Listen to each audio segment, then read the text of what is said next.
Okay, I think we are good. And cool. We're here with Alessandro Del Vecchio. Brother, thanks for your time. And let's talk. Let's talk about voice, Yes. singing, your production stuff, your work with labels, with different Yeah. musicians, because you're amazing musician, not only singer or a keyboard player Thank or you. Thank producer. you. You're amazing, really. Let's start from your childhood and like first time ever you heard like a rock music or maybe rock and roll, and the singers who were inspiring you to sing. So, my first of all, thank you for having me, and You're I really welcome, brother. appreciate you and appreciate your time. Great shirt, by the way. Thanks. I love that. And so I started. I think my first thought of wanting to be a musician was very early because my dad exposed me and my brother to all the greatest classic rock bands like Genesis, Jethro Tull, and Uriah Heep, and all the prog bands from the 70s. Cool. And I remember when I was five, my favorite band and favorite album was Genesis, and the album was Selling England by the Pound. Amazing record. So I was so I sold my soul to rock and roll there very early in the game because I was captured by rock music. And one thing that I always loved was that those singers were always aiming high and singing so powerfully, and they could make any lyric more epic, more romantic, or more able to translate those feelings to me and to the people because they had so much power, but still they were so cool and so I don't know how to say, so classy in the way they were doing it. And fast forward, I was 13 with my first encounter with Queen. Mm-hmm. And as soon as I've heard for the first time in my life Bohemian Rhapsody, I went back home. My dad came back to work from work, and all I said was, I want to be like that. I want to be like Freddie Mercury. I want to sing and play, and that's what I want to do in life. And that day, everything changed because I find the purpose. And we're talking like 33 years ago, and I'm still here. And I was just a kid from the countryside of Italy. My family had no musical connection to anything, so everything that I've done in my life just came from, that little kid wanting to be like Freddie Mercury. Wow.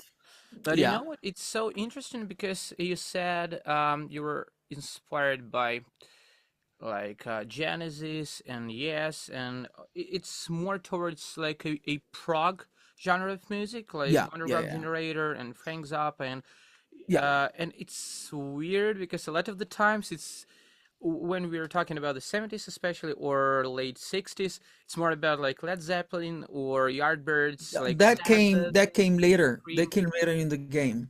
Oh, got And you. So obviously I fell in love with them, and Deep Purple is one of my favorite bands. And probably Deep Purple, Whitesnake, and Rainbow are the three bands that I probably know all the songs. I mean, I devoured those records. But that was later in the game.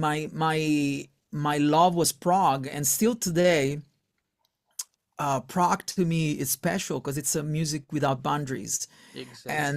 And as a kid, obviously I didn't have the knowledge to know that, but I was captured by the fact that they could talk about anything they wanted. They could be, some kind of epic whatever piece, and then talk, socially or politically, and still while playing any sort of in between jazz and rock and classical music, and rock and roll and anything in between. And my first band of original material, which I formed when I was 13, actually, Wow. we signed our first contract. We were 15, we were 16. Uh-huh. I mean, we were like, and we were playing prog metal. Wow. And yeah, we were like, those prodigies, those regional kids that everybody was like, where are these kids? Where are they coming from? Which year, And by the way? that was 92, 93.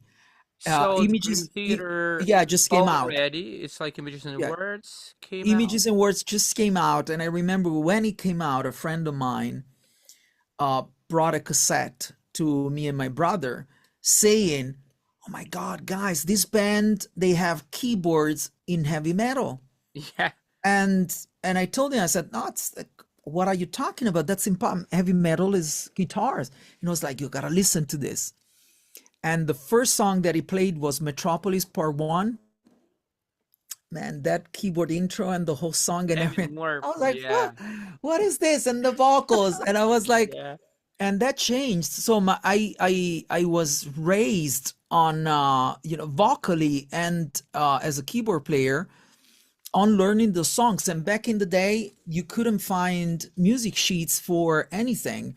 And I Mm-hmm. remember that it was me and a friend and a guitarist friend of mine, Mm-hmm. and we were challenging ourselves in learning like Tarkus just by ear, by ELP, Emerson, Lake and Palmer. all. I mean, like we were a group of kids, and we could play Images and Word like note per note, like exactly like on the record, on the instruments without having music sheets. And we were kids, we were 13, 14. So imagine being raised on that and trying to understand. I remember the first time I heard James Labrie, I was like, how how can he sing those notes? And it was already there that I had a like an earworm, and I was like, he's modifying the vowels up there, but how can he do Yeah. it? And just by imitating him, I realized that I could sing higher than all my friends. And so I think that maybe it was just a coincidence of time, but being there at that time while that music came out and that explosion of incredible singers and incredible bands, because I mean Dream Theater were top of the list, but then you had all these other bands like Fates Conception and Warning, Vanden Queensryche. Plas and Fates Warning and Queensryche and everybody. Then I mean you start with one band from a genre and then you realize what. And I remember the first time that I've heard Empire by Queensryche, I was like, Oh. how, what's this voice? I couldn't believe my ears and the quality of the songs, but the vocals were like always, they always stood out. And I was like, oh, it's this metallic sound in the voice. How can you have that kind of tone? So I gotta say that being a kid in the 90s was incredible because you were exposed to great singers and great musicians all the time. Like Angra. I remember when Angra came out, and we had this record store. I sound like a boomer now, but I mean I'm 46, so I come from back in the day. There was this music store kind of close to my house, like 15 minutes by train, and I would go there every Friday afternoon because Friday was release date. Uh-huh. Uh-huh. So I would go there, and this guy from the record store would have a pile of CDs going like, Ale, these are for you. Just listen to those records. You will be blown away. And I remember two records that was like, what? Was Angra, Angels Cry, and the first record of Rhapsody. I was Wow. like, how, what's this thing? I And mean, but it's like Angra, freaking Andre Matos, that was like out of this world. and a bit of power metal now. So like Yeah. prog power metal, prog power somewhere Yeah, and there. then Stratovarius came out, and then I mean we discovered Halloween and all those bands, and out of the blue, all the singers were incredibly, Singing they the had to be good, they had to be on top of their games. And yeah, and then came I remember the first time I was a big Steve Lukather fan because there was a record called Los Lobotomies, Candyman from Okay. '94, I think. Mm-hmm. And me and my brother, that record was like our life. We could listen to that record all the time. And Mm-hmm. then a friend of mine said, you should listen to Toto. And I was like, maybe it's a little too feminine. And the first song that I've heard was, I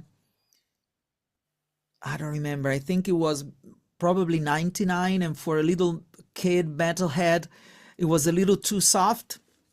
But like a year later, I was like, I gotta check that because everybody's talking about those guys.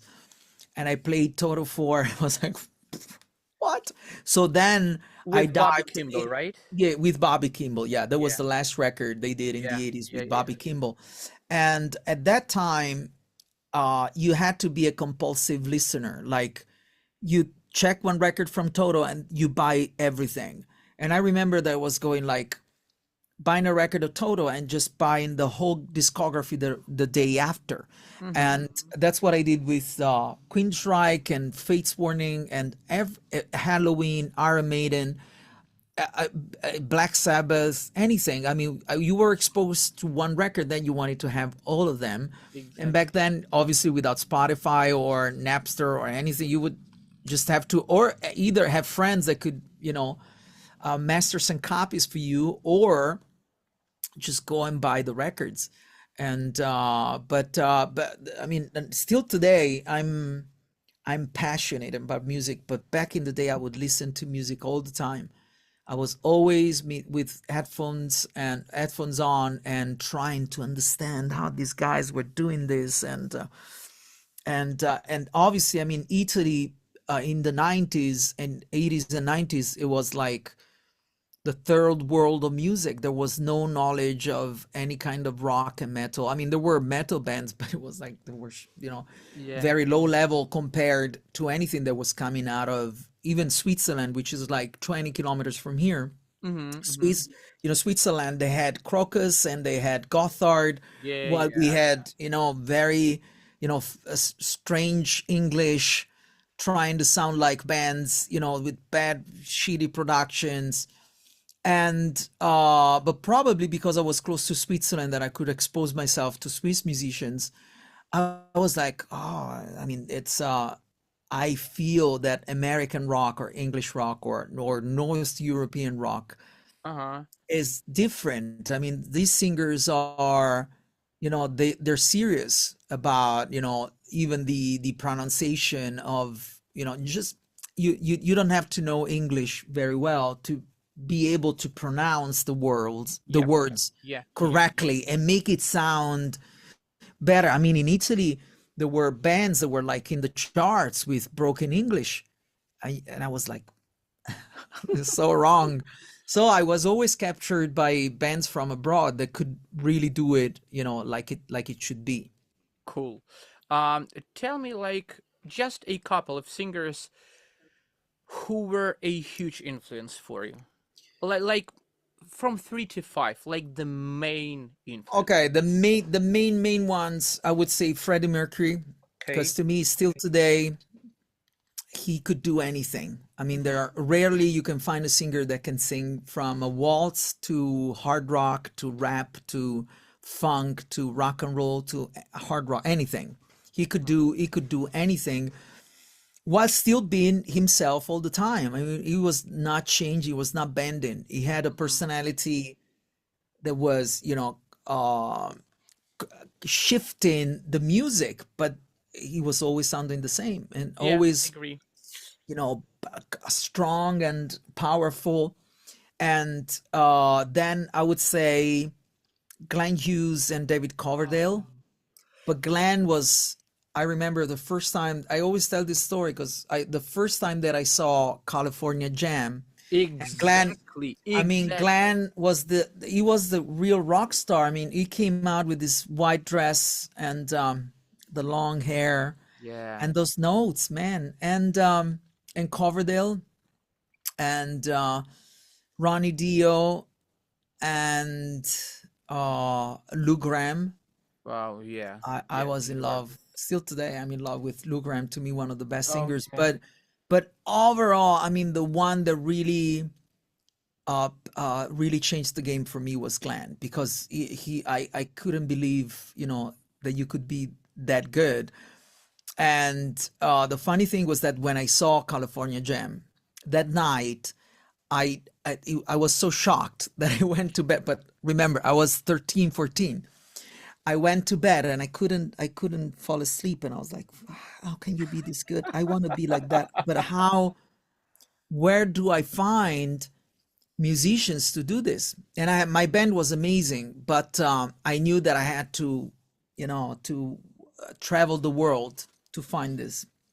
And I fell asleep, and I dreamed of having a band with Glenn and Ian Pace, because Wow, the two guys, I was like, and fast forward 10 years later, I had a band with Glenn and Ian. So bro, I mean, that's talk amazing. about, full circles, and believing in your dreams, like literally believe. And I remember I woke up and I told a friend of mine, I said, I dreamed that I had this band with Glenn and Ian, and we laughed. I mean, we're kids. I And it can was like, imagine. dream, Ale, dream, you're dreaming big, right? And I mean, but I mean, talking about life and the game of destiny. But literally, Glenn was like, I was like, you cannot be, you know, better than that. You cannot be, cooler than Glenn.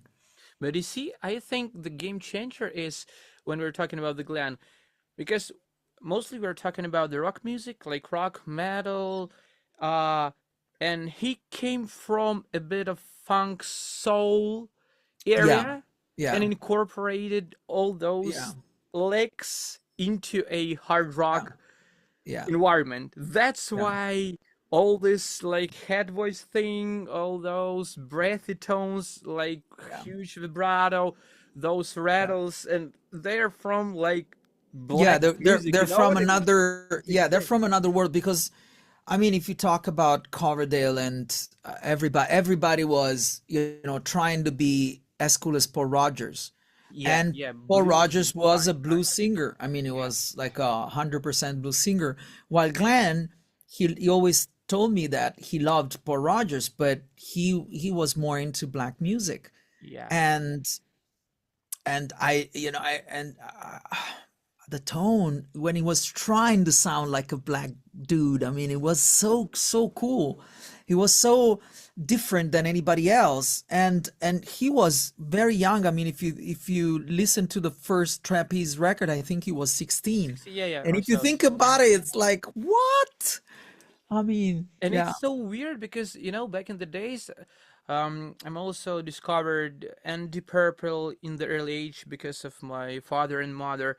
And before, when I don't have any, didn't have any information, I thought, okay, like he's playing bass and he's singing kind of really cool, but I yeah. didn't know about the trapeze, and Okay, yeah. he was already a lead singer. Yeah, yeah, So yeah, it's absolutely. completely different approach, and in the purple it was completely different, Yeah, yeah, and like and I work. and I love that era of the Purple, because the way those two vocals were different but together. I mean, the harmonies. Oh man, to me, Mark III of the Purple. That's the best band in the world, What because about they had. Ian Gillan? I love him. I mean, I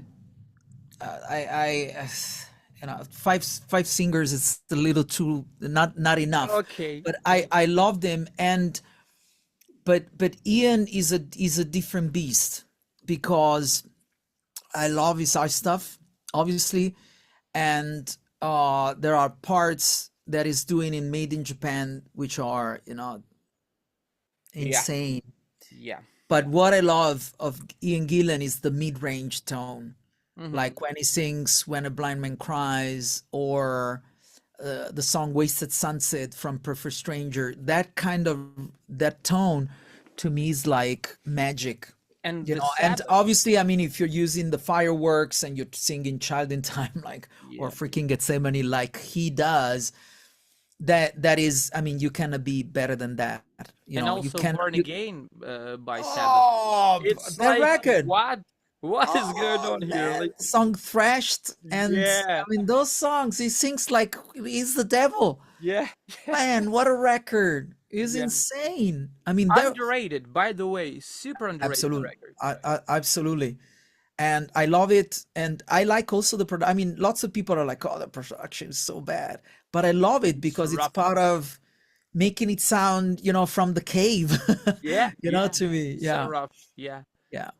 All right. Now, when you were starting to sing, your main problems and how you were solving them.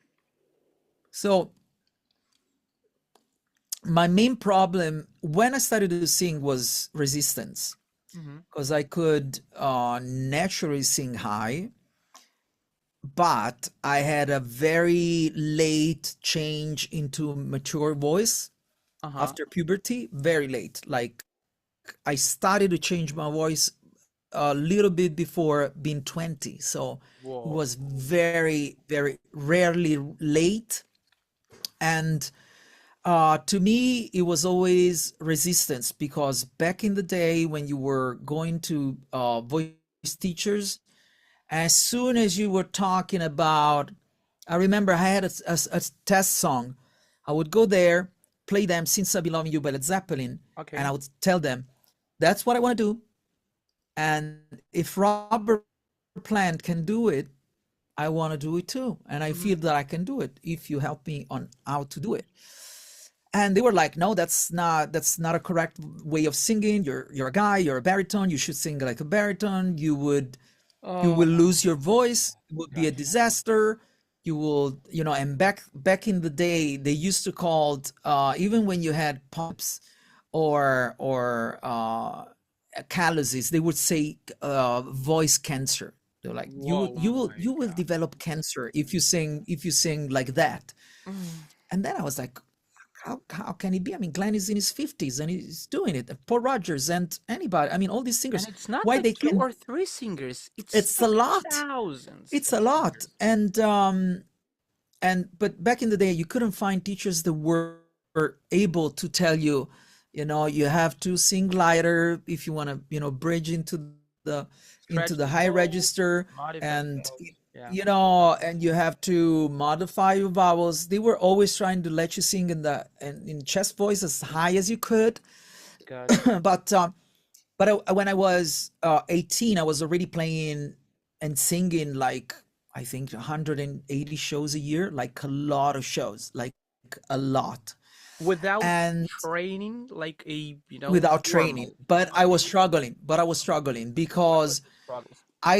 the part that I couldn't understand by imitating those singers was that they were singing lighter than I thought. I always thought that Dio was like, "What?" Was like coming Gotcha. from the gods and Mm-hmm. pushing. So it was resistance for me. Mm-hmm. And I was lucky because I had and I have a strong instrument, but it was tiring. And my first encounter when I started to understand, okay, this can be changed, was when I met Robert Lanti. He was the Gotcha. first one that gave me a perspective on vocals that changed, because I had an opera baritone as a teacher for a while. Uh-huh. But the problem was that he didn't even know who Elvis was. Like we were Understand. talking two different languages, but he told me things that I still use today. He was like, I Support. think you gotta modify your vowels. I think you have to sing lighter in the upper range. But he was teaching me opera, so still I was like, man, it's tiring for me. It's too much, because when I go on stage and I play with these guys with amplifiers at 11 on 11 and drummers that are playing like Godzilla, you need to survive. And back in the day, you didn't have in-ear monitors. It was all wedges, and I knew that I couldn't survive that. And Mm-hmm.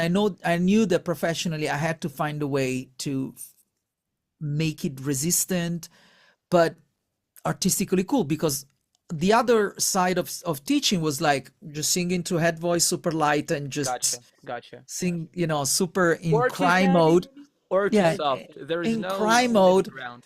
And I remember there was a teacher who told me just, just sing in cry mode. Like Voicecraft was big at that time. EVTS was big in Italy, and they were like, just sing in cry mode. And I was like, freaking Sebastian Bach is not singing light. And they were like, yeah, but that's because he's using the voice in a wrong way. And I was like, how is it possible? And this guy is his teacher is Elizabeth Sabine. I mean, she's one of the best. How is it possible that one of the best teachers in the world is teaching one of the best singers in the world, and you're Especially telling all me that from it's the wrong? 80s, all from the 80s, and Axl Yeah, Rose, Sebastian yeah, Bach, all those guys. Yeah. yeah, yeah. And then I was when I was on tour with Glenn, I saw that he was singing lighter, way lighter than By I the thought. way, had you any conversation with Glenn? Not only you're singing cool how, but like just sitting around and like, okay, hold on, let's Yeah, slow it down. yeah. When you're entering into the mid range, what are you doing? How you're thinning He out? does. He doesn't know anything. Really? He doesn't know anything. He's singing instinctively just from the right place. It's one of those guys. Bro, It's like Russell Allen. you know If you what? talk voice with, they go like, I just do what I do. This I will remember this day. Cause you know what? I always thought those, especially Glenn Hughes, because nowadays, especially like I'm always like riding a motorcycle and I'm listening like maybe 1 week the same record always. And I'm always, it's like a cycle. So I'm listening again, like late 60s, 70s, and then okay, grungy, like Soundgarden, listening, Yeah, then again, prog, art rock, and then yeah. again back to the end. So I was driving listening to Addiction Oh, and Hughes Thrall Project. oh These are man, my like main favorite albums. man, addiction is.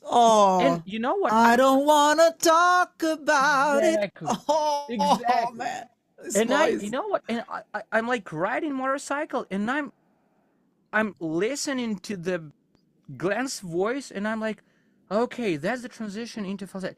That's more metal, thinning No, out, more cry, no, ballady. he doesn't know See, anything.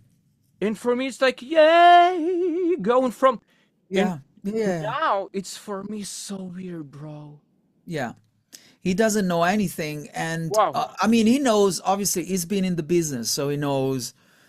He calls the lighter head voice like the burn thing. He calls it falsetto. I mean, he has a general knowledge of how the voice works, but he's been singing like that for 60 years, Yeah. so and what I found with guys from that age is that they were just heroes, and they just happened to be doing the right thing, and they survived through the fire, just came out of the fire. And Someone. yeah, Someone's not, by some, the yeah. way. And but they were all pioneers. There was nobody like him before, and he just happened to use what he could use naturally. And that is the secret too, because some of the singers that lost their voices, it was because of the lifestyle, because of the overexposure to higher volumes and drugs and smoke, and Yeah, yeah. it in tours that nobody could ever bear. And the but they were all natural. I mean, even obviously now guys like Gillen or David Coverdale, they're at a point of no return. They're all guys, and they lost their voices maybe years ago. Mm-hmm. But if you listen to them from back in the day, they were natural. Mm-hmm. They were singing. They were never pushing. They were always, even when they were singing high, it was always natural. And I think it Mm-hmm. was later in the game during the 80s that singers started to had to sing high.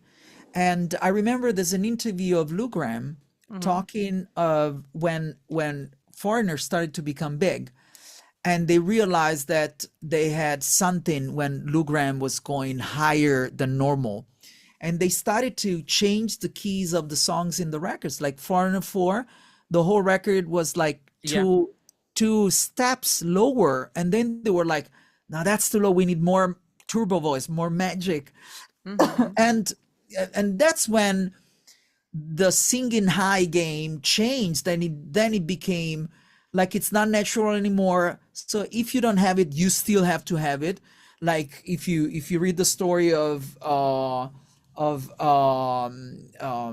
Matievich from Steelheart, he Yep. was a baritone and he was singing like David Lee Roth, but he was in Exactly. LA, couldn't sing like David Lee Roth. You had to sing high.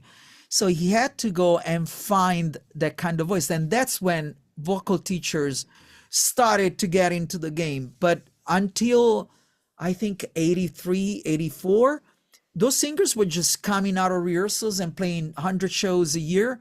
And you had to forge yourself through the fire. And if came on the other side of the fire, good luck, you were a star. But Yeah, yeah. but the way they would get to that was just by singing naturally. Like I think the first record that was like, oh, let the singer just, let's push the singer higher, was Boston. But that record was constructed in the studio, the debut record. But It's and Brent Delp, yeah. and I adore his voice, but he could never sing that live. While all the other guys that were rehearsing the songs on stage before going to the studio, they were natural. And then those guys were able to record a record. Like I've produced Glenn, and he's an alien. He can record a record, backing vocals included, in 3-4 hours, a Cool, whole record, cool, like cool. zero corrections, zero punch-ins. He comes, sings, delivers better than anybody else. But you can only do that if you've been through the fire. And and uh it's um and I think the 80s and the 90s changed a little bit of the vocal game, because then, I mean, all those hits, you had to be able to deliver that. And that's when vocal teachers starting to get into the game. And so singers like, you know, lucky guys like Bon Jovi, they had to sing Living on a Prayer, the last chorus of Living on a Prayer every night for Yeah, 120 out of the 30 nights a year. And yeah. everybody was expecting you to be top of the game. And that's when I think it was Ron, his voice teacher. Anderson. Yeah, Ron Anderson. I mean, that's when guys like that, they became vital, because the hits were constructed in the studio and were not something that was just natural. While Mm, Gillen, I mean, the Child in Time, Gethsemane, space trucking Rocking. kind of All the notes, it Machine was, Head. All the yeah, I mean, Machine it Head. was natural for him. And it was natural up until the 90s. But then, I mean, lifestyle Something and, changed.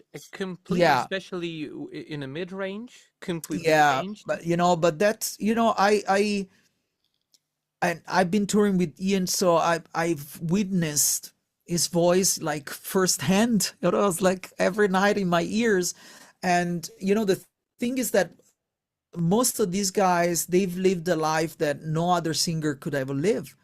Like, lots of people, they bash, I don't know, Klaus Meine from Ian, or I don't know, Steve Perry. They're like, oh, I cannot sing live anymore.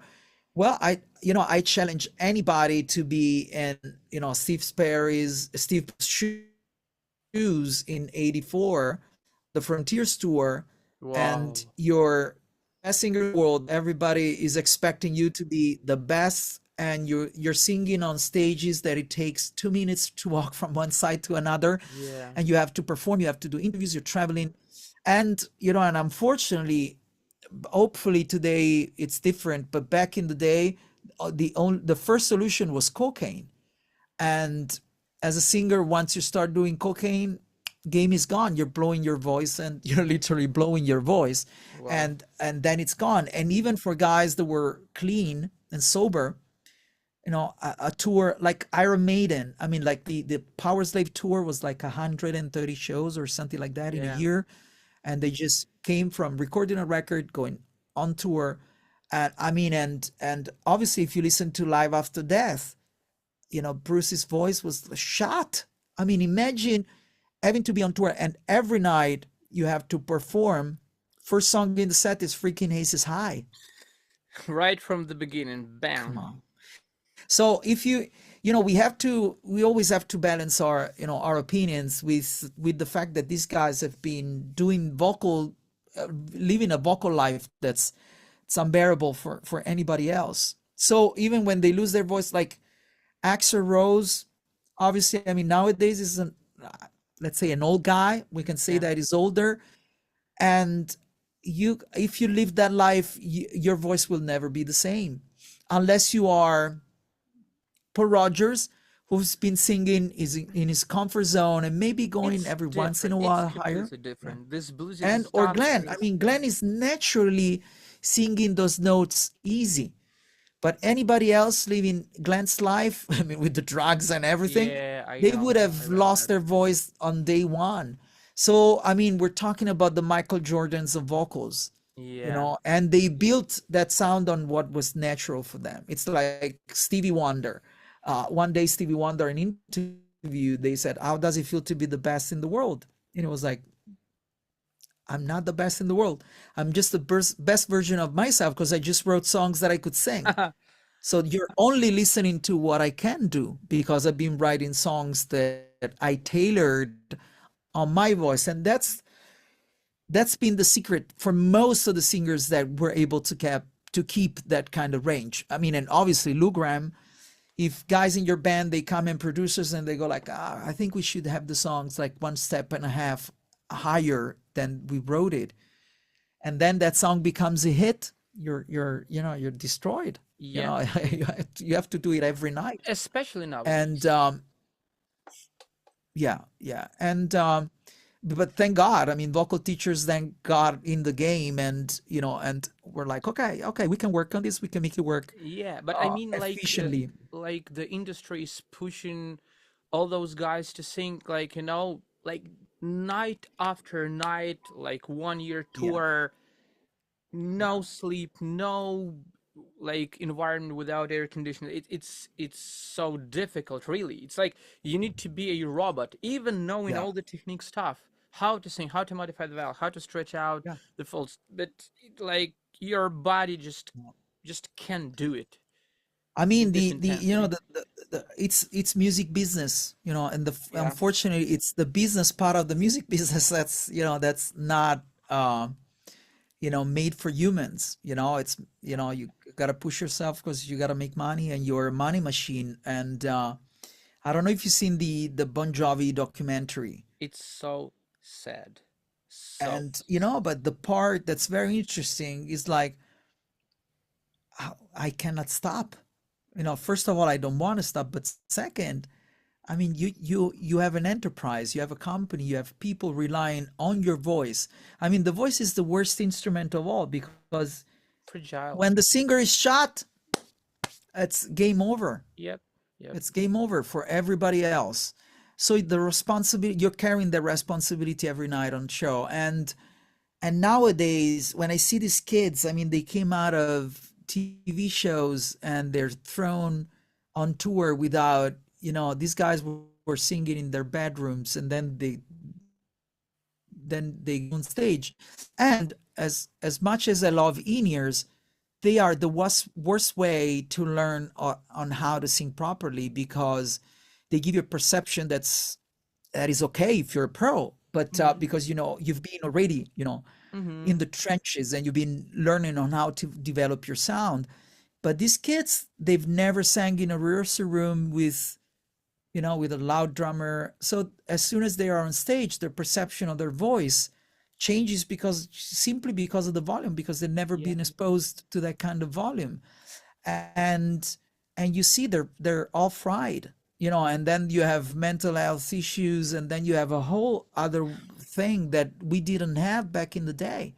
Because Yeah. back in the day, you had to forge like forge your talent through the pain and sorrow and desperation. And then if you were able to get on the other side of this whole thing, then you were like ready for you could take on the world, because you've already been through the worst. But nowadays it's horrible. I mean, uh, Agree. Agree. they're treated like crap.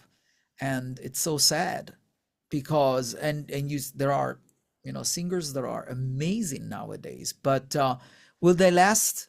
We don't know. I mean, there's Exactly. this thing that they take them, they one day you're the king, day after you're useless because you're, oh, I don't have a voice anymore. Well, it's gone. Let's take another one, Exactly. We have like a and bunch of these kind of the yeah, same. yeah, yeah, yeah, So here's your like wardrobe.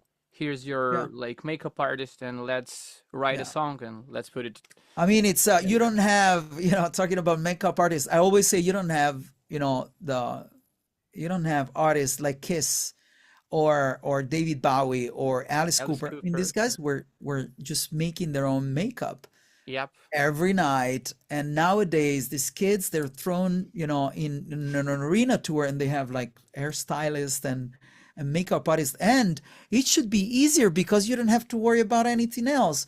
But then you realize that's because you were making, your own makeup and your own hair, that you had to really learn your craft because you really had to be on top of a game. Because Yeah. it is who you are. Yeah. Not like you're trying to be Yeah. someone Yeah. and just play the game, not to like be Yeah. honest with Yeah. yourself. Absolutely. I agree. I Uh, agree. okay. Also, I know you are teaching voice, Yeah. and I'm reading a lot of the times your posts, and I'm like, yeah, that vowel modification, brother, yes. Yeah. Like thinning out the folds, yes. Cry vocal mechanism, yes. So, to make long story short, the most important things from your perspective, um, for the singer who are only beginning to develop a singing voice, like your advices, the most efficient. I would say the three most important advices would be singing. It's mandatory for me to sing in your own voice, not trying to find a voice character, because most of the times by trying to imitate a tone, you're just making it more difficult for your instrument. Mm-hmm. While we all have, potentially we all have incredible unique tones if we know how to use that. But we Mm-hmm. also have to have that sort of higher confidence in going like, I mean, that's my tone. I'm just going to use my tone. You got to have that sort of confidence. And then, singing easy, which doesn't mean that singing is easy, but sing easy, sing from an easy place. Singing cannot be a valley of tears. It has to be it has to be natural, Mm-hmm. and sometimes you have to also uh, come into terms that you have and accepting that you have a voice that's going to be special in just one thing. And you have to, if you can find that, if you sing easy, if you find it naturally, because that's going to be your what I call turbo voice. Mm-hmm. And there are singers, all the greatest singers in the world, they all have one aspect, which can be, I don't know, the creedier sound, or the high C's, but they always go there. Like, think like Brian Adams. He's got very special A B4 Yeah. A4 flat and A4. He's always going there. He's always writing songs where he can shine in that note, which is not a super high note, but he's making it sound like it's special. And he's got Mm-hmm. his turbo voice there. Or Glenn, he's using his turbo voice, and but it's always natural. And when you sing easy, you will sing easy all your life. But that doesn't mean that you don't have to expand your range, work hard and find ways to sing on a wider range, because if you learn to sing on a wider range, the middle range will become easier and sound better. To me, Correct. it's always like, it's not where we go with the workouts, because with the workouts we can go even in whistle tone, but that doesn't mean Yes. that you have to use it per se. But if you got to a C6, it means that everything that's below that, it's easy. And so Correct. that is also very important. And then modifying your vowels, understanding that our voice change, our tone shifts as soon as we move Yes. from one note to another. So we have to learn and understand that the mechanics of our instrument, they change in the range. And you cannot sing with just one tone. You have to adapt your vowels into, into the expanding of your range. And that was a big game changer when I was working with Robert, because we were experimenting a lot. And I remember that we were starting to work on vowel modifications. And I was like, guys like Pavarotti, they always said that after F sharp 4, if you didn't modify your vowels, you were not a true tenor, because only a true tenor would get into the higher range with a different sound that Hmm. sounded seamless, to the chest voice, but still different. Yep. And I remember when I heard that thing from Pavarotti the day after I listened to The Show Must Go On, at the ending line, I was like, yeah, that's what he means. Because the voice, yeah, it Yes. feels like it's a rubber thing, like it's getting thin, but still full voice. But the sound is different. It's not singing an O vowel; it's singing an Y- A vowel. Exactly. Exactly. And so I would say singing easy into your tone, while knowing that the most basic thing in vocal technique is modifying your vowels. Because if you don't understand how your tone works in the range, in your range, then you cannot do anything else, because everything Agree. else is Agree. branches that you can expand from your true tone. And But you got to actually, know your true tone. yeah, for me it was a huge game changer because I remember back in the days the phrase master your vowels and you will master your voice. And I was like, before, I was not thinking about this at all. And then I was like, that's the missing part Yeah, because the resonance is shifting. And in order to let the resonance shift, you need to do acoustically yeah, reshaping in a vocal tract yeah, to maintain the closure, yeah, to let the folds thin out yeah, and stretch when you're tilting the third cudgel. And it was like, that's how we can yeah, do this. Higher, lower, higher, lower. And it was like, whoa. But you know what? A lot of the times students are like, I know it sounds like super complicated thing, like vowel modification. So I is yeah. going But into it's the easy. It's so in the easy. middle part, then you need to at first. But Yeah, then when you were saying about Pavarotti, he was saying about like infinity sign, remember? So yeah, you're yeah, singing, you have your register, then you're closing the vowel, going through the bridge, opening the valve, then again yeah, the next passage. So basically, it's like yeah, eight or like in infinity sign. And yeah, when you are understanding, especially for the higher pitches that you need, and from the one hand, we have open throw technique. A lot of the times we're yeah, thinking about opening a lot, but from the other hand, it's like cello and like a bass. The bigger deck, yeah, the smaller the deck, the higher yeah, the frequencies are amplified. So you need to have less space to amplify the higher yeah. frequencies in order to sing higher. Absolutely, absolutely. And to me, it was a game changer when I could create a chart out of that. And I was like, ah, that's what I've always heard. Because I could hear that deal in Stargazer. It was like, I was like, far doesn't sound like far, but it sounds like far. And Exactly, I was like, covered back. and then Jim Slabry, because it's so evident in Jim Slabry. And I was like, it doesn't sing, it never sings an E vowel. It's always an E Open vowel. front. Yeah, like all the time. I mean, it's so high to the point that you have to sacrifice your vowels and your Yes, words.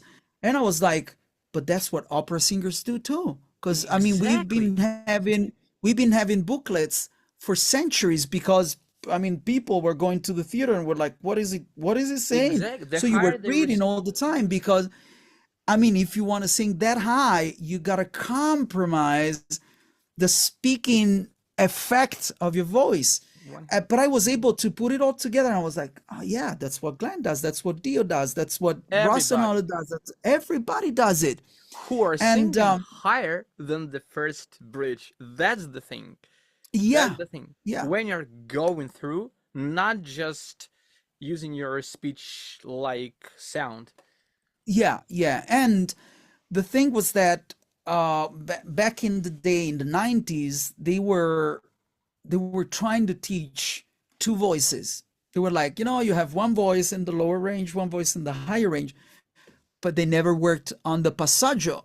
They were never like, let's create one voice, and I was always questioning that. I was like, when I listen to freaking Jesus Christ Superstar, I don't hear two voices.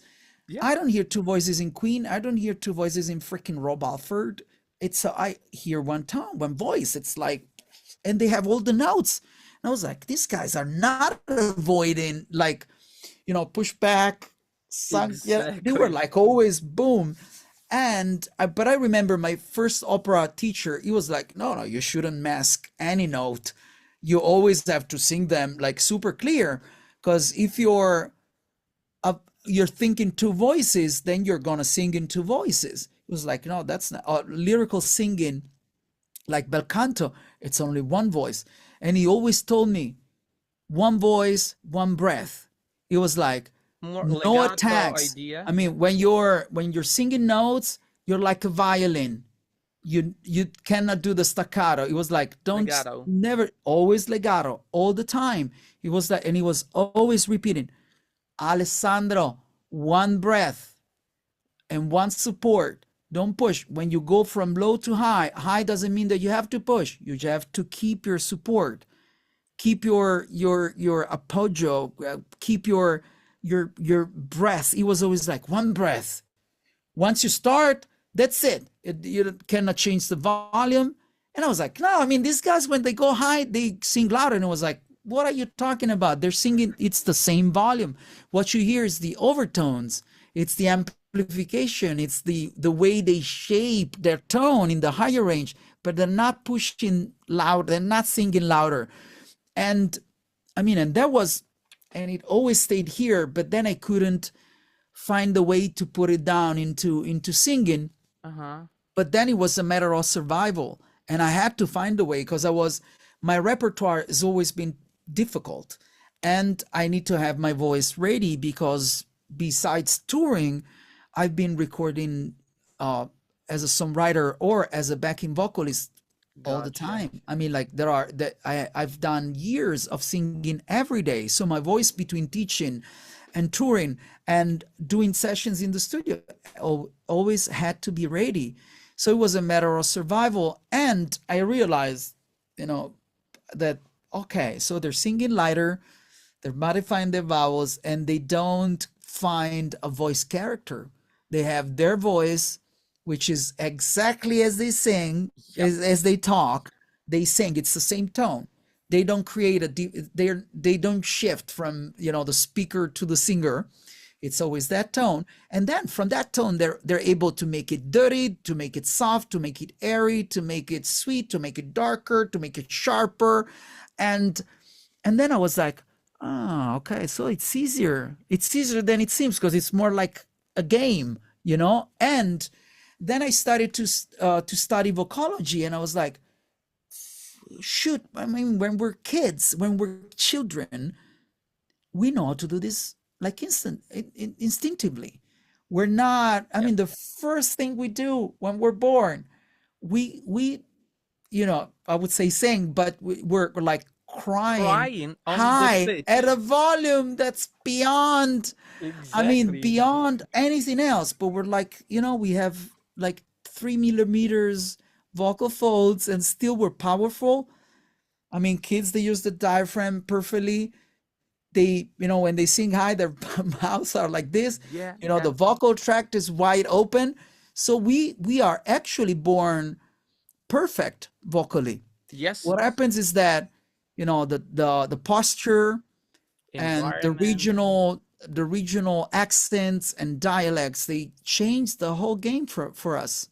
And And another thing, it's like, don't yell. Can you be quiet? yeah, Don't. that kills your That's the voice. most like Yeah. shit whatever the parents can do. Really, like shut the mouth, don't yell. It's like, Yeah, or like, "Oh, you're singing all the time. Stop it." yeah, You yeah, know, but we're born perfect.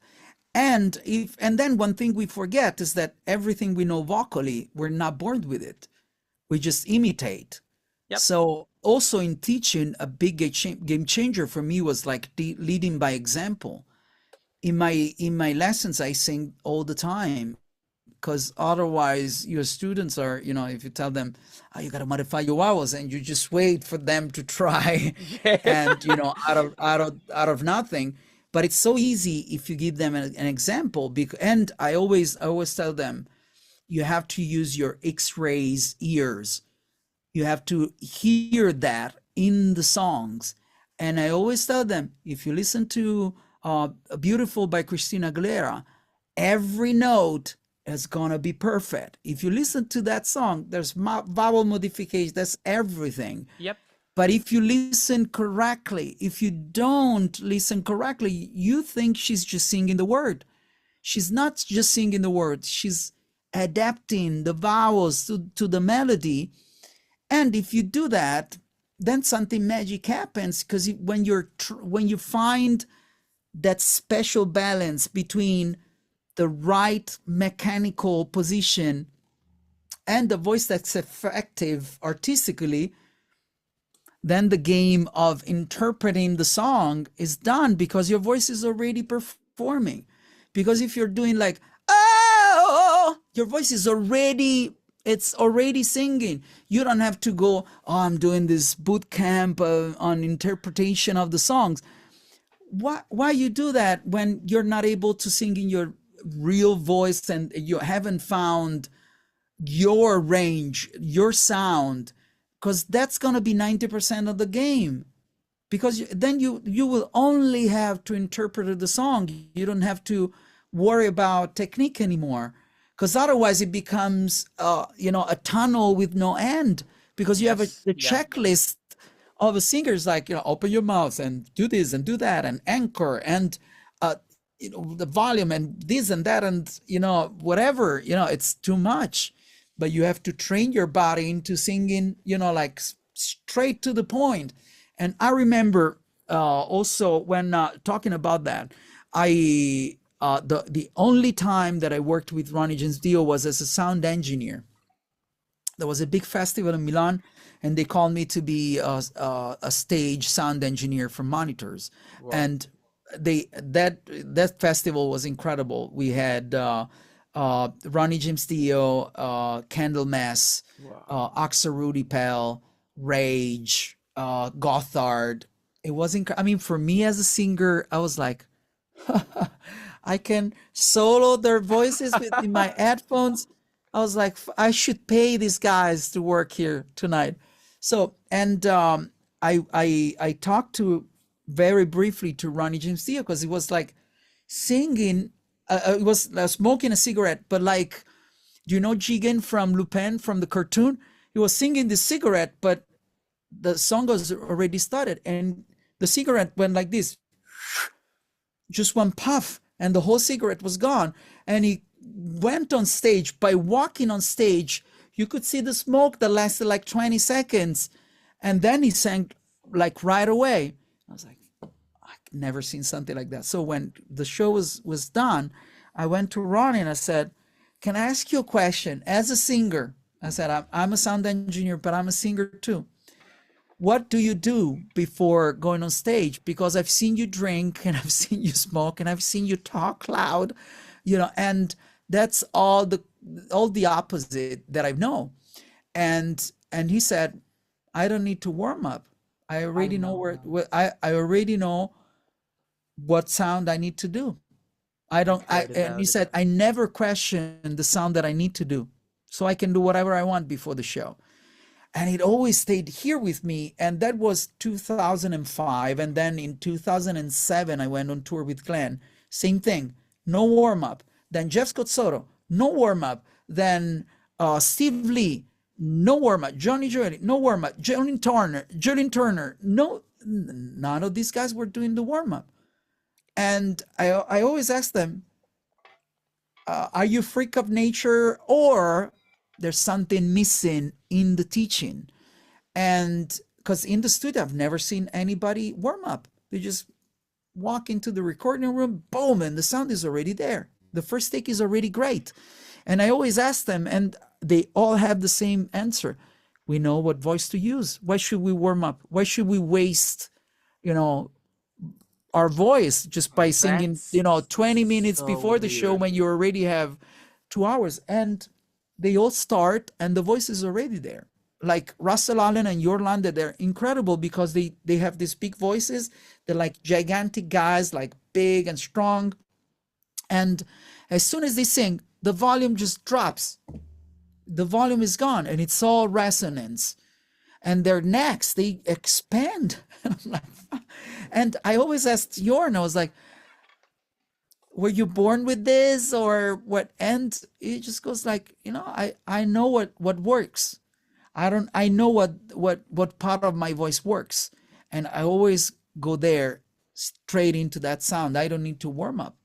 And none of these guys is warming up.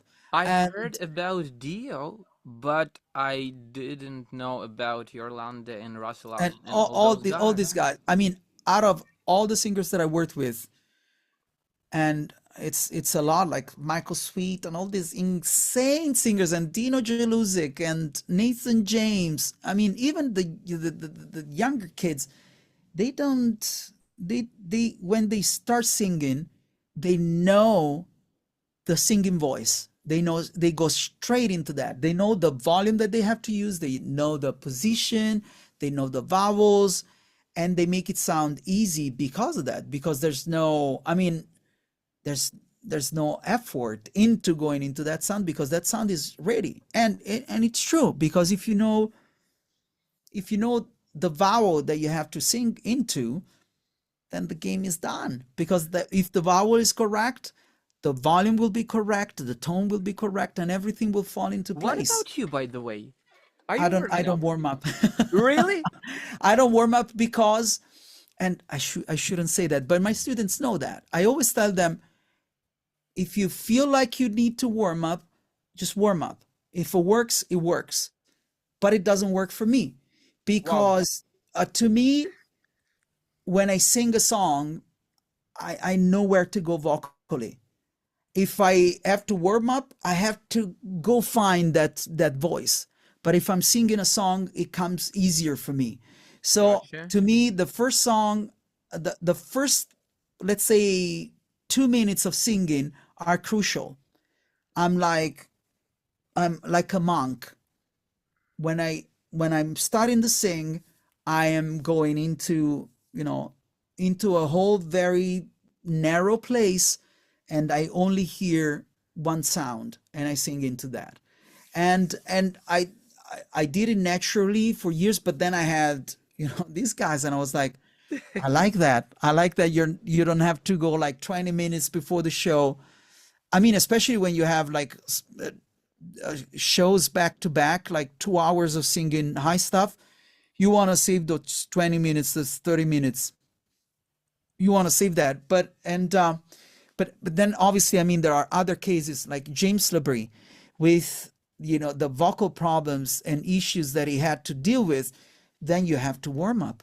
I mean, if you're coming out of, or for example, I had students doing musical or doing like an ABBA tribute for theaters, like singing 2 shows a night for 6 days a week.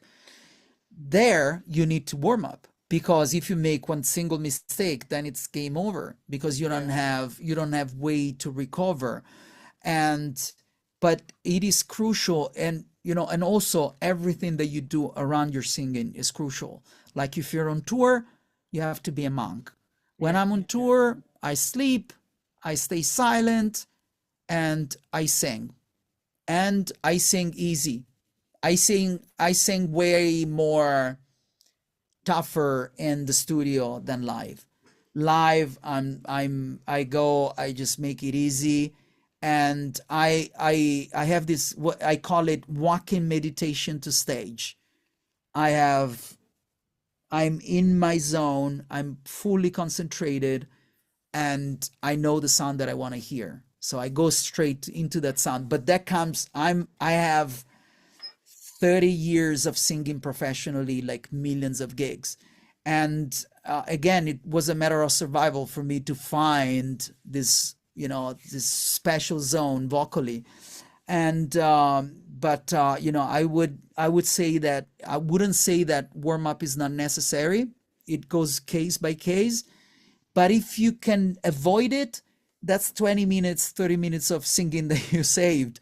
I mean, like Mm-hmm. last week when I was on tour in the US, what kills me, it's not AC, it's American AC when air condition is like Yeah. to the Yeah. max. Yeah. So we're traveling and I'm like, guys, sorry, I gotta raise my hand. It's too cold. I know it was 42 degrees because we were driving in the desert. It was like super hot. I was like, guys, but this is just too much. And what I did was covering my mouth with a wet towel, Mm-hmm. or a straw and a little bit of water, and doing some softe, like semi-occluded Like sirens, super. Yeah. Yeah. Mm-hmm. but like super is like maybe 2 minutes, just to remember where the tone has to go.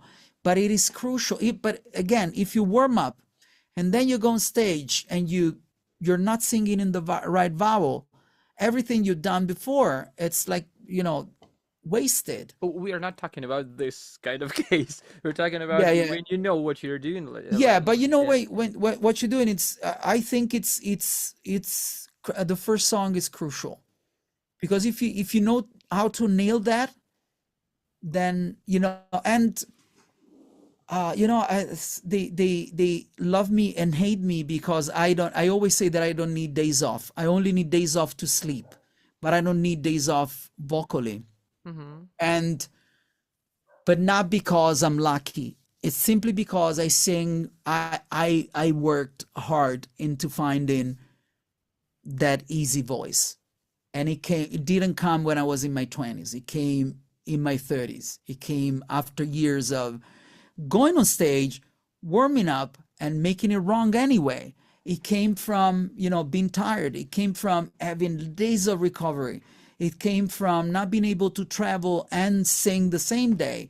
And it was a matter of survival. But what I've learned from these guys is that they did the same, and when I saw, I always thought that Lande, I thought he had vocal training. Always thought he had vocal training. And when I saw him, that it was like, you know, not warming up and not doing anything. It doesn't know anything, What? And but they all sing easy. Russell Allen, he speaks, and when he talks, your face is melting. When he sings, the volume drops, and it's all resonance. And so, warm up is I think it's a strange piece. It's way overrated. But another case where warm up is essential, a lesson. Like 1 hour with me, it's like going to the gym. You have vocal gym. I My students, they're always like, I'm tired. It's worse than going to the gym, because I let them. I only do arpeggios on octaves. I let them work hard. Cool. Cool. And obviously, and I work on range from day one. It's mandatory. Every lesson we work hard, but we always have our 15 minutes or warm up. We start with close semi-occluded phonations, and then Okay. we do like a track and release. We semi-occluded into open phonation, Okay. and obviously, but you have 1 hour or 2 hours where you're singing all the time, like no break. But but work cuts are way harder than songs. In songs, you have lower stuff and higher stuff. You have Exactly. guitar Yeah. solo, but then it goes case by case. There are singers that couldn't work without warm up, or there are shows that you can't. If you're doing musical theater, you can't. It's too hard. It's Yeah. it's too Yeah. difficult. Or opera, or Like if high you're intensity stuff, yeah. When especially and Belgian. Yeah. I don't know if Bruce Dickinson is warming up, but I assume he does, because the level of energy that he's using, it's different. And when you're singing with that energy and that body workout, you probably need to do a little step more. I'm not that kind of singer. I move on stage, but I'm not a freak of nature like Bruce Dickinson. I'm not Mm-hmm. riding on stage or doing crazy things like that. But yeah, so it's yeah, my students know. I always tell them, let's see if it works. If it works, we do it. If you don't need it, and we get into the singing voice right away, that is to be our main objective, because we can save, a little bit of time.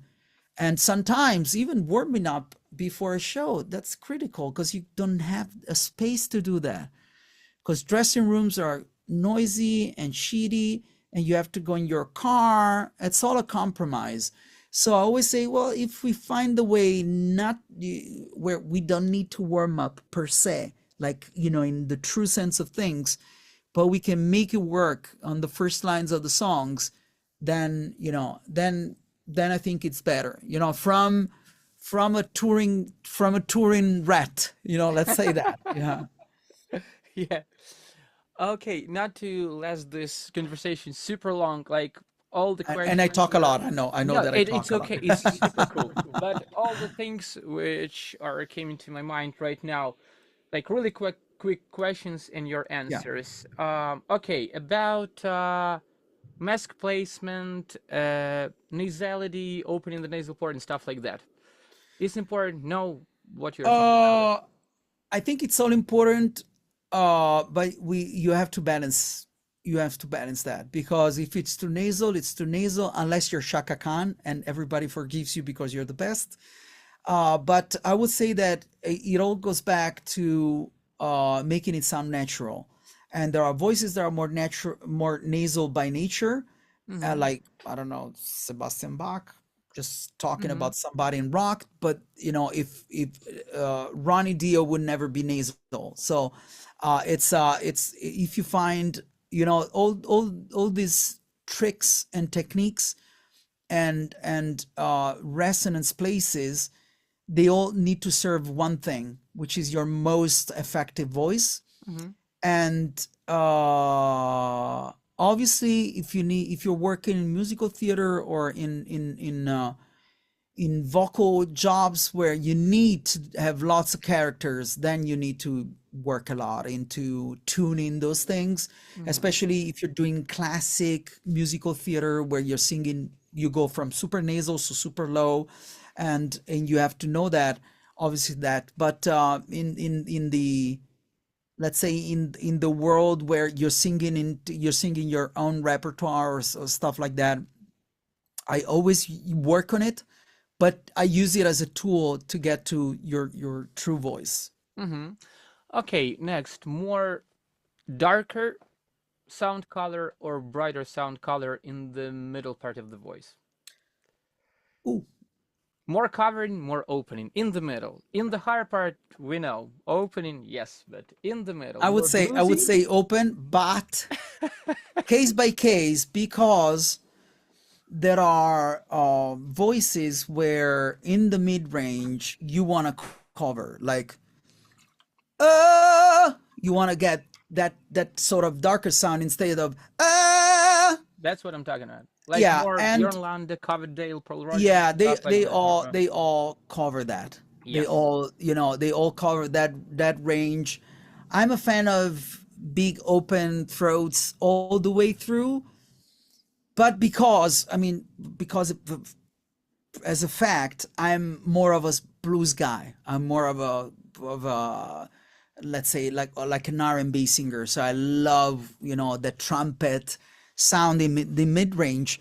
But then as a teacher, I'm always going with what the singer needs, because there's not just one rule, Yes, and you for have sure. to adapt to the singularity of each singer.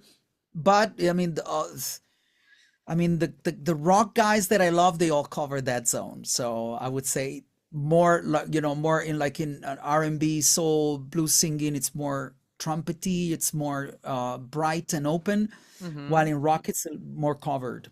Okay, cool. Like a higher part of the range, more like head resonance after like B flat B, high turn C, C5.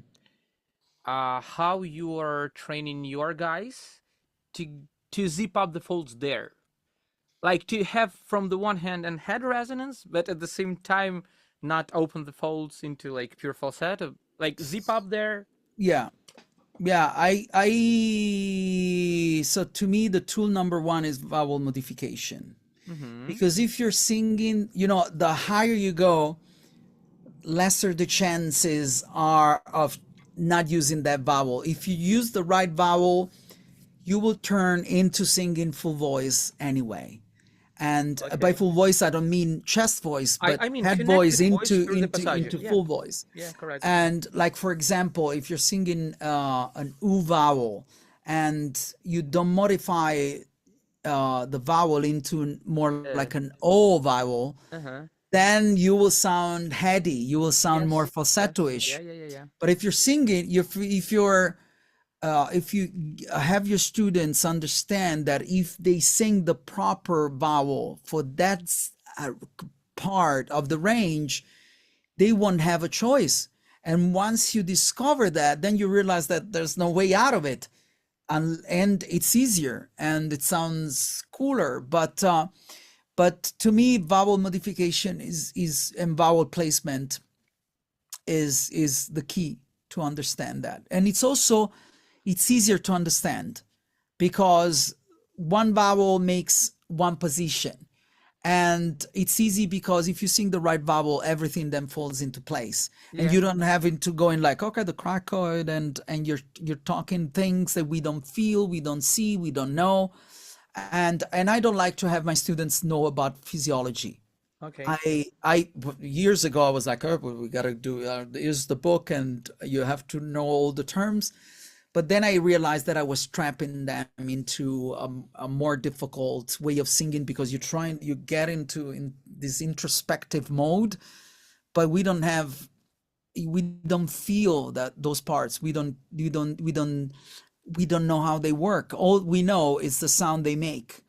And it's easier to control those with the sound than with, trying, You know what? It's so let's weird. zip your vocal folds.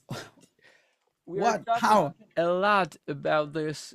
From the one hand, we're good friends with Jamie Vendera, and he's like, "Man, you're so into science. It's cool." But when you're beginning to talk about it with your student, like, okay, till the third, like Yeah. LCA, like lateral cricoid, like, but that's from the one hand, and from the other hand, we are good friends with Rob Lande. It is Yeah. like, Yeah, I mean, yes, and yeah, more, more. I think as teachers we have to know. It's mandatory that Yeah. we know, and it's mandatory that we know because we're gonna be better listeners as teachers. We're gonna be better analyzers of our students' voices. But I mean, unless the student wants to know, I don't think it's necessary to Yeah, know. overthinking. Yeah, yeah, Overthinking. Okay. Grit rasp from the scientific thing, yeah. arytenoids and vestibular folds. How you are teaching this stuff? The So I very first teach. steps. Yeah, I mean, the very, very first steps I always start in fry mode. Cool. And to me, fry is not just cool as singers, but it's the greatest tool that we have as teachers because, as we know, fry can zip the folds on a lighter weight, vocal weight, and compression while still being full voice. Especially But we attacks. engage, Attacks. we start to engage, the upper part of our vocal tract. We start to move those parts, and but I always make it as a game. I always say that's the play part of our voice because we all know that if we want to do this, we all know what to do. But you ask a singer to do it, they freeze, and I'm like, okay, let's start with the fry mode. We start with just the attack, and then we keep that sound into the phonation, and we make it like Rock Stewart. We're like Mm-hmm. sailing, and we start with that. Mm-hmm. But and then I start on lowering the volume, and I always say, let's let's create like a scale, and we have the dirty sound, and I call it the pitch sound, the clean sound, Mm-hmm. and we go like this. We make it more fry, more intonation, and then we go Gotcha. like only fry, and they realize that they're like, they're like coffee pots, and you can Uh-huh. do whatever you want, and then we go from there, and we start on understanding that even if we're not engaging our true phonation, and even if we just engage the false vocal chords, we are then shaping everything on the upper vocal tract, and you can make it a higher or lower, you can make it dirtier, you can make it cleaner, and basically that's a routine. But I always start with fry mode, and because also that's the way I learned it, and that's the Mm-hmm. way I studied it. In Italy, we have a great teacher. I don't know if you know him, Enrico Di Lorenzo. No, haven't You heard know, about ah him. man, I gotta introduce you to him. He is the king of distortions.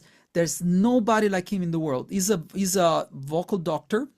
Mm-hmm. He's like a true vocal doctor, but he's a death metal singer. But he's not just a death metal singer, he's one of the best out there. So he knows firsthand how it works. And I think he was the first one to, you know, working on cameras on himself. Uh-huh. Like, I would say the first time I met him, it was 2010, because we Okay. did this medical meeting with voice teachers that we have in Italy Cool. every year, and Great. I was there, and he was there, and it was the first time that he brought one of his researches, and I think Ingo from EVTS Mm-hmm. was starting to do works on just the phonation, just the distorted phonation. But Enrico is been the game changer. I will send you some links of his Cool. stuff. Thanks. It's like incredible. Is the best. And what I do is like I will teach you on just the basics. But if you want to sing like freaking Phil Anselmo and do it every night, you go to Enrico because he knows firsthand what it means. I will never be a death metal singer. I love death metal, but I'm a freaking balladeer. Gotcha. I come from another thing, and I love voice, and I love the voice research, and I've been researching on myself and learning and working out, but that's not my thing. I Gotcha. so when it comes to rock vocals and distortions, that's in rock, hard rock, heavy metal, that's okay. But if you want to master like real, growling and screams and that stuff and make it every night, I'm not the guy. I wish I could, but I'm not able to teach stuff that I'm not experiencing firsthand on stage in the studio, and I really know what I'm talking about. I was And asking since about like average yeah, yeah, like distortion, yeah, yeah, like yeah, pretty but yeah, fast, like yeah, not going into easy, any easy, noise easy field. rock distortion. Yeah, yeah, yeah. I just work on the fry, and I think it's the easiest and most Mm-hmm. effective way, in my opinion. And everybody knows how to fry, because if you ask them to do like Yeah. everybody knows how to do it, so it's easy to understand what you have to engage. Cool, cool.